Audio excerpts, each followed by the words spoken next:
If you have ever had a steamed cheeseburger, then this shouldn't be news to you. However, if you have never had a steamed cheeseburger, then you are in for a real treat. First, we need to start out with an 11-inch or larger frying pan with a cover. In this video, we are going to use a slightly deeper frying pan with a see-through cover. The cover helps us to visually see the burgers as they cook. You want to first put the base maker into the pan so that it is somewhat close to center. All this does is to support the burger trays off of the bottom of the pan so that they are not sitting in the water. Fill the pan with 4 cups of water. Turn your burner to high to bring the water to a boil. While the water is reaching temperature, pack the stainless steel trays with your choice of burger meat. These burgers are not frying, so you can use a high-quality beef with low fat content. Think about the cooking process. Steaming doesn't allow the meat to stick to the stainless steel tray, whereas frying your burger requires some type of fat or oil during the cooking process.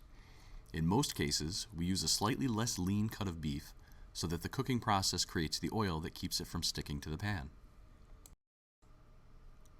This is the case when steaming, as the heat is not applied directly to the burger's surface, but it does surround the entire burger throughout the process. Using an 85-15 ground beef for steaming simply gives you a healthier option without the oils and messy cleanup. Place the filled tray into the pan and cover the pan so that the steaming process can begin. We only used 4 of the 6 trays to cook the burgers, so that we can use the remaining 2 trays to steam the cheese. Yes, we are able to melt the cheese using the steaming process as well. Have you ever tried melting the cheese onto the burger as it cooks? It gets all over the pan and thins out over the burger, creating a less than desirable outcome.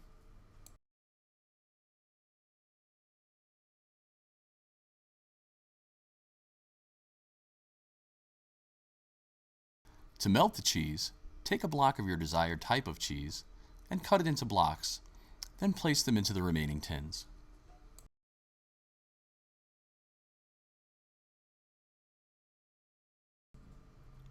Take your tins with the cheese in them and place them into the pan, then place the cover on top.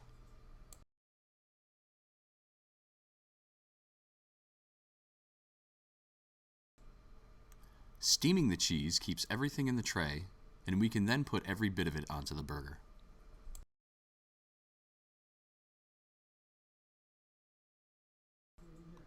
Let's check on our burgers and cheese. In roughly 15 minutes of steaming the burger and 5 minutes of steaming the cheese, we have our finished product, ready to eat.